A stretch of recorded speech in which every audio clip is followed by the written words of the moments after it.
अरे भाई, क्लाइंट का मेल आ गया। क्या बात है। अभी तो मैं आईटीआर टाइम पे भर सकता हूँ। रुको चेक करता हूँ। अबे यार, ये क्या किया। क्या हो गया? तेरा फेशियल एक्सप्रेशन अपरिचित ऐसा चेंज क्यों हो गया? अरे भाई, इसने 15 बैंक स्टेटमेंट भेजे, वो भी पीडीएफ फॉर्मेट में। क्या बात कर रहा हो? कुछ समरी वगैरह नहीं दिया, एक्सेल फाइल वगैरह? नहीं ना भाई, कुछ नहीं दिया, सिर्फ पीडीएफ अटैच करके भेजे और बोल रहा है आईटीआर फाइल करना है। अगर आप भी इन्हीं की तरह एक टैक्स प्रोफेशनल है या तो फिर सीए है और आपके पास मल्टीपल क्लाइंट्स हैं जो आपसे हर साल आईटीआर फाइल कराते हैं। आईटीआर फाइल करना मुश्किल नहीं है, लेकिन सबसे मुश्किल है कि क्लाइंट के डेटा को प्रॉपर तरीके से रेडी करना।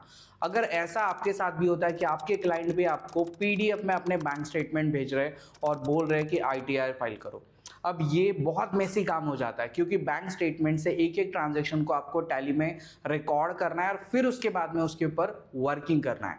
ये बहुत ज़्यादा कॉम्प्लिकेटेड हो जाता है, लेकिन इसका एक आसान तरीका है और इस तरीके को अब हम इस वीडियो में देखने वाले हैं। तो यहाँ पे देखिए, मैं आ चुका हूँ हमारे व्यापार टैक्स वन इस वेबसाइट पे, और ये वेबसाइट आपके लिए जो है आपके काम को 100% एक्यूरेसी के साथ करने के लिए बनाया हुआ है। और आज का वीडियो काफ़ी स्पेशल है क्योंकि अभी आईटीआर का काम हमें शुरू करना है। हमारे पास बहुत सारे क्लाइंट्स होते हैं टैक्स प्रोफेशनल्स के साथ, सीएस के पास हर साल आईटीआर के 200 300 क्लाइंट्स होते हैं, और वो आईटीआर के लिए अपना बैंक स्टेटमेंट आपको दे देते हैं। कुछ अच्छे होते हैं जो एक्सेल में देते हैं, लेकिन कुछ ऐसे होते हैं जो काफ़ी बिजी होते हैं, सीधा वो आपको उनका बैंक स्टेटमेंट पीडीएफ में निकाल के दे देते हैं। अब इस प्रॉब्लम से बचना कैसे, तो इसके लिए आपको आना है व्यापार टैक्स वन इस ऐप पे। ये ऐप स्पेशली सीए और टैक्स प्रोफेशनल्स के लिए बना हुआ है। ये आपके डेटा एंट्री को ऑटोमेट करता है, व्हाट्सएप को मैनेज करता है, जीएसटी ऑटोमेशन करता है। लेकिन आज का हमारा टास्क थोड़ा आईटीआर से रिलेटेड है। तो यहाँ पे देखिए, मैंने इस पर लॉग इन करना है, साइन अप वाले बटन पे क्लिक करना है। सिंपली आप यहाँ पे क्लिक करेंगे और साइन अप पे क्लिक करेंगे, आप साइन अप हो जाएंगे। मैंने यहाँ पे ऑलरेडी साइन अप करके रखा हुआ है। अब मुझे आईटीआर फाइल करना है, और ये कंपनी का भी होता है, पर्सन का भी होता है। तो हमने यहाँ पे कंपनी का एग्जांपल लिया है, जो है मेरी कंपनी कोर्स पे, यहाँ पे 23-24। और मैं यहाँ पे अपना टैली ओपन कर लेता हूँ। यहाँ पे देखिए मेरे पास जो है मेरा टैली ओपन है। एक मिनट। तो अब हमें क्या करना है, हमें अपने टैली में जो है वो क्लाइंट ने दिए हुए बैंक स्टेटमेंट को ऐड करना है। अब बैंक स्टेटमेंट कहाँ है, तो ये भी मैं आपको एक बार दिखा देता हूँ। यहाँ पे देखिए आप, मेरे पास जो है ये बैंक स्टेटमेंट आया है, और इस बैंक स्टेटमेंट के लगभग जो है 6 पेजेस अवेलेबल है। और इस 6 पेजेस में बहुत सारे ट्रांजेक्शन्स मुझे यहाँ पे दिख रहे हैं, और यही सारा काम जो है आपको आपके क्लाइंट का भी करना होता है। और मेरी केस में तो एक ही है और इसमें भी 6 पेजेस हैं। लोग आईटीआर फाइलिंग के लिए पूरे साल का बैंक स्टेटमेंट भेजते हैं। मतलब कभी कभी किसी क्लाइंट के अभी यूपीआई के कारण तो 200 पेजेस के बैंक स्टेटमेंट बन रहे हैं। और इतना बड़ा डेटा एंट्री करने के लिए अगर आपके पास टीम भी बैठी हुई है, तो मुझे नहीं लगता कि वो 10-15 क्लाइंट के अलावा ज़्यादा आप काम कर पाएंगे, नहीं कर पाएंगे। तो इसके लिए हमें व्यापार का कैसे यूज़ करना है, चलिए समझते हैं। तो मैंने यहाँ पे लॉगिन करके रखा हुआ है। मैं आपको एक बार लॉगिन के अंदर लेके चला जाता हूँ व्यापार टैक्स वन के। और यहाँ पे आप देखिए हमारे पास क्या क्या चीज़ें अवेलेबल है। तो सबसे पहले मेरे पास होम का ऑप्शन है। होम मुझे एक बेस्टर फैसिलिटी देता है कि मैं यहाँ पे अपने क्लाइंट से रिलेटेड बहुत सारी अलग अलग तरीके की रिपोर्ट्स जो है वो देख सकता हूँ। इसके साथ में मुझे यहाँ पे क्लाइंट और कंपनीज का ऑप्शन मिल जाता है। मतलब जितने भी आपके क्लाइंट्स हैं वो सारे के सारे क्लाइंट आप यहाँ पे देख सकते हैं। सारे क्लाइंट्स आपको यहाँ पे शो करेंगे। जीएसटी मैनेजर का ऑप्शन आपको देखने के लिए मिल जाता है। आप अपने जीएसटी को मैनेज कर सकते हैं। अगर आपकी टीम में एक से ज़्यादा लोग हैं, तो आप उन लोगों की डिटेल्स को जो है वो यहाँ पे ऐड करा सकते हैं। और यहाँ पे अभी हमें सेकंड ऑप्शन मिल जाता है, जो है हमारा डेटा एंट्री ऑटोमेशन का। ये ऑप्शन काफ़ी कमाल का है, क्योंकि यहाँ पे हम बल्क में हमारे बैंकिंग के ट्रांजैक्शन को, सेल्स के ट्रांजैक्शन को, परचेस के ट्रांजैक्शन को यहाँ पे बुक कर सकते हैं। इसके नीचे जीएसटी का ऑप्शन है, चैट का ऑप्शन है, और सबसे इंपॉर्टेंट चीज़ यहाँ पे नीचे आपको देखने के लिए मिल रही है, जो है व्यापार टैक्स वन ड्राइव। अब ये बहुत कमाल की चीज़ है, क्योंकि आपके बहुत सारे क्लाइंट हैं, तो उन बहुत सारे क्लाइंट को अगर आपको प्रॉपर तरीके से मैनेज करना है कि कोई आपको बैंक स्टेटमेंट दे रहा है, कोई आपको एक्सेल फॉर्मेट दे रहा है, वो आपको मेल पे भेज रहा है, कोई आपको व्हाट्सअप पे भेज रहा है, तो सारा डेटा डाउनलोड करके आप इस ड्राइव में रख दीजिए। तो जब भी जिस भी क्लाइंट की जो भी रिक्वायरमेंट है, आप यहाँ पे इसे ओपन करके देख सकते हैं। मतलब ये आपका पर्सनल जो है एक ड्राइव बन जाता है।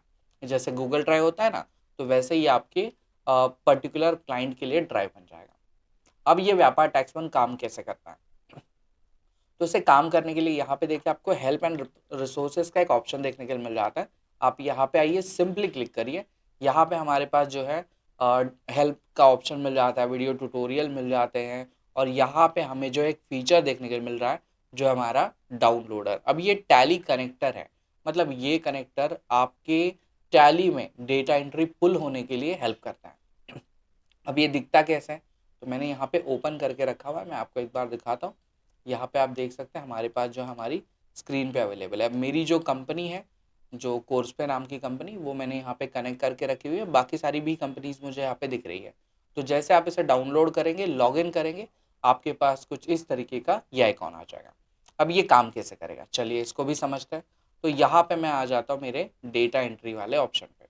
अब डेटा एंट्री वाले ऑप्शन पे आने के बाद मुझे यहाँ पे अपना बैंक स्टेटमेंट दिख रहा है, ठीक है। अब मुझे क्या करना है, तो सबसे पहले अपने टैली को ओपन करना है, टैली में अपनी कंपनी को ओपन करना है, फिर अपना ये जो कनेक्टर है इसमें अपनी कंपनी को कनेक्ट करा लेना है। यहाँ पे आपको आपकी कंपनी दिख जाएगी। अब ये दो काम होने के बाद आपको हमारे ऑफिशियल वेबसाइट पे आना है जो व्यापार टैक्स वन का है, डेटा एंट्री में आना है। यहाँ पे आप बल्क अपलोड में आएंगे, बैंकिंग वाले ऑप्शन पे क्लिक करेंगे। अब क्लिक करने के बाद यहाँ पे देखा आपको बहुत सारी चीज़ें दिख रही है, जिसमें से आप बैंकिंग में आइए और यहाँ पे जो है आपको इंपोर्ट का एक ऑप्शन दिखेगा। ये देखिए इंपोर्ट का ऑप्शन, इस इंपोर्ट वाले ऑप्शन पे क्लिक कर दीजिए। जैसे ही क्लिक करेंगे, अब आपके टैली में जो भी बैंक स्टेटमेंट आपको अपलोड करना है वो आपको यहाँ पे सिलेक्ट करके अपलोड करना है। जो भी आपने बैंक अपने टैली में बनाया वो सारे बैंक यहाँ पे आपको दिखने शुरू हो जाएंगे, जिसमें से मैं अपना HDFC का करंट अकाउंट सेलेक्ट करता हूँ, क्योंकि यहाँ पे मैं HDFC के बैंक स्टेटमेंट को अपलोड करने वाला हूँ। यहाँ पे मैं सिंपली क्लिक करता हूँ और यहाँ से हम अपने बैंक स्टेटमेंट को ओपन करते हैं। तो मैंने ऑलरेडी ओपन करके रखा हुआ है, मैं सीधा उस बैंक स्टेटमेंट को यहाँ पे आपके सामने दिखा देता हूँ। तो यहाँ पे हम डाउनलोड फोल्डर पे नहीं है, एंटर करते हैं। ये मेरा अगस्त मंथ का बैंक स्टेटमेंट है, इसे हम ओपन करते हैं और अपलोड कर देते हैं। जैसे आप अपलोड करोगे, विद इन अ सेकेंड्स ये डॉक्यूमेंट यहाँ पे काम में आ जाएगा। और यहाँ पे देखिए आपको पता भी चल रहा है कि टोटल आपके बैंक स्टेटमेंट में कितनी लाइन ऑफ ट्रांजेक्शन्स है, मतलब लगभग 78 ट्रांजेक्शन्स हमें यहाँ पे देखने के लिए मिल रही है। अब आपको क्या करना है, आप सिंपली यहाँ पे एक छोटा सा क्लिक करिए। जैसे आप क्लिक करेंगे, अब ये आपके पूरे बैंक स्टेटमेंट को यहाँ पे लेके आ जाएगा, रिकंसाइल कर देगा। अब यहाँ पे क्या करना है, ये सारा बैंक स्टेटमेंट आ जाने के बाद टैली में हम क्या काम करते हैं, टैली में हम किसी पर्टिकुलर लेजर के अगेंस्ट में जो है, मतलब समझे मुझे यहाँ पे पेमेंट का ट्रांजेक्शन पोस्ट करना है, तो मुझे किसी पार्टी के लेजर को सिलेक्ट करना है, अमाउंट यहाँ पे लिखना है, एंटर करना है, कौन सी बैंक से मेरा पेमेंट जा रहा है वो मुझे यहाँ पे मेंशन करना है। सही बात है। अब यही काम आपको जो है हमें हमारे इस व्यापार के टूल में करना है। अब मेरे बैंक स्टेटमेंट में सारे ट्रांजेक्शन तो आ गए और इसने पता भी कर लिया कि कौन से ट्रांजेक्शन रिसिप्ट के हैं और कौन से ट्रांजेक्शन पेमेंट के। लेकिन हमें यहाँ पे लेजर को डिफाइन करना है कि ये HDFC बैंक के अगेंस्ट में जो भी मेरे लेजर्स आएंगे, यहाँ पे मुझे अपने लेजर्स को डिफाइन करना होगा। अब ये कैसे होगा, तो ध्यान दीजिए। सबसे पहले हम क्या काम करेंगे, यहाँ पे मैं सिलेक्ट ऑल कर लेता हूँ, तो मेरा सारा डेटा यहाँ पे सिलेक्ट हो गया। अब मुझे यहाँ पे वाउचर टाइप पूछ रहा है कि कौन सा वाउचर टाइप पे आप काम करना चाहते हैं। तो मेजरली मेरे पास रिसिप्ट के बहुत ज़्यादा ट्रांजेक्शन्स है, तो हम ये काम करते हैं, यहाँ पे मैं रिसिप्ट वाले ट्रांजेक्शन्स को यहाँ पे सेलेक्ट कर लेता हूँ। अब रिसिप्ट वाले ट्रांजेक्शन को सेलेक्ट करने के लिए रिसिप्ट के अंदर कुछ ऐसी कॉमन चीज़ें भी होनी चाहिए, जैसे ये रिसिप्ट है, ये रिसिप्ट है, ये रिसिप्ट है। तो जितने भी रिसिप्ट है उसमें कुछ तो कॉमन हमें देखने के लिए मिलना चाहिए। तो मेरे रिसिप्ट में कॉमन क्या है पता है आपको, ये रेजर पे। कॉमन क्या है, रेजर पे। तो मैं यहाँ पे क्या करूँगा, ये जो मेरा डिस्क्रिप्शन है यहाँ पे मैं लिख दूंगा रेजर पे, ठीक है। हम यहाँ पे रेजर पे लिख लेते हैं, ठीक है। इतना जैसे मैंने लिखा, अब उससे रिलेटेड जितने भी मेरे ट्रांजेक्शन थे मेरे बैंक स्टेटमेंट के, वो सारे यहाँ पे आ गए। यहाँ पे आप देखिए हर जगह पे आपको receipt receipt receipt receipt receipt देखने के लिए मिल जाएगा, मतलब रिसिप्ट से रिलेटेड सारे ट्रांजेक्शन आ गए। अब सिंपली यहाँ पे एक बार टिक कर दीजिए। अब रिसिप्ट के सारे ट्रांजेक्शन बुक हो गए। ऑब्वियसली ये रिसिप्ट है तो यहाँ पे रिसिप्ट ही आएगा। यहाँ पे आपको जो है कौन से लेजर के अगेंस्ट में आप इसे लगाना चाहते हैं, मतलब इस रिसिप्ट के ट्रांजेक्शन आप कौन से लेजर के अगेंस्ट में देना चाहते हैं। तो यहाँ पे मैं लिख देता हूँ URD, और यहाँ पे हम URD डेटर्स को सिलेक्ट कर लेते हैं। जैसे मैंने सिलेक्ट कर लिया, देखिए मेरे रिसिप्ट के ट्रांजेक्शन्स के अगेंस्ट में सारे जो है URD डेटर्स के लेजर लग गए। अब सिंपली आप इसे यहाँ से सेव कर दीजिए। यहाँ पे देखिए सेव का ऑप्शन दिख रहा है आपको, सिंपली एक बार सेव वाले बटन पे क्लिक कर दीजिए। जैसे आपने सेव कर दिया, अब यहाँ पे रिसिप्ट के अगेंस्ट में जितने भी ट्रांजेक्शन आए हैं वो सारे यूआरडी के अगेंस्ट में बुक हो गए। अब इस ट्रांजेक्शन को हम अपने टैली में सेंड करके देखते हैं, तो कैसे सेंड होगा। तो ऑब्वियसली हम यहाँ पे इसे सिलेक्ट करते हैं और यहाँ पे देखिए आपको सेंड टू टैली का एक बटन दिख रहा है।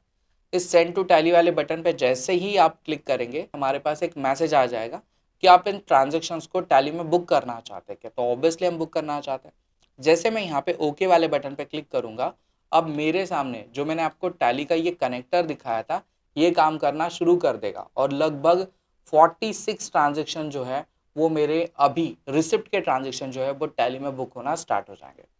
अब ध्यान दीजिए, अगर आपके पास बहुत सारे मतलब 100 क्लाइंट भी है तो 100 क्लाइंट के ट्रांजेक्शन्स को पोस्ट करने के लिए मुझे लगता है आपको 10 से 12 दिन सिर्फ ट्रांजेक्शन पोस्टिंग में ही निकल जाएंगे। और अभी मैंने सिंपली अपनी कंपनी को ओपन किया, अपने टैली को यहाँ पे ओपन कर लिया, व्यापार टैक्स वन को ओपन कर लिया, मैंने अपना बैंक स्टेटमेंट अपलोड कर दिया। दो छोटी सी सेटिंग की कि रिसिप्ट के सारे ट्रांजेक्शन यूआरडी सेल्स के अगेंस्ट में बुक होने चाहिए। और लीजिए मैंने जैसे ओके किया ये सारे ट्रांजेक्शन यहाँ पे बुक होने स्टार्ट हो गए और मुझे लगता है हम लगभग 2 मिनट के अंदर ही सारे ट्रांजेक्शन्स को यहाँ पे बुक कर सकते हैं। और फाइनली हमारे पास 46 ट्रांजेक्शन थे जो सारे बुक हो चुके हैं और मेरे पास एक मैसेज भी आ चुका है कि यूर डेटा प्रोसीड कंप्लीटेड, है ना, सक्सेसफुली। चलिए टैली को देखते हैं एक बार। हम टैली पे आ जाते हैं, मैं आ जाता हूँ यहाँ पे डिस्प्ले मोर रिपोर्ट्स पे, हम आ जाते हैं अकाउंट्स बुक में, मैं आ जाता हूँ यहाँ पे सेल्स रजिस्टर्ड में। और या तो फिर हम एक काम करते हैं, मैं यहाँ पे बैंक में आ जाता हूँ, यहाँ पे हम आ जाते हैं अपने बैंक के लेजर में और यहाँ पे आप देख सकते हैं अगस्त मंथ में जो है मेरे सारे ट्रांजेक्शन यहाँ पे रिसिप्ट के अगेंस्ट में बुक हो चुके हैं।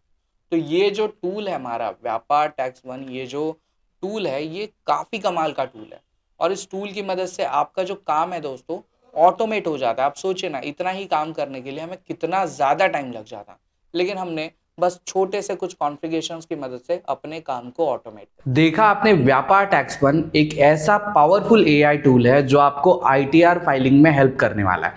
अब आपके पास आपके 50 क्लाइंट हो या 500 और वो आपको बैंक स्टेटमेंट अगर पीडीएफ में भी दे रहे हैं तो आप सिंपली व्यापार टैक्स वन की मदद से उस पीडीएफ को इस टूल की मदद से अपने टैली में बुक कर सकते हैं और अपनी आईटीआर फाइलिंग को फास्ट कर सकते हैं। इवन सारा काम टाइम पे कर सकते हैं, 100% एक्यूरेसी के साथ कर सकते हैं।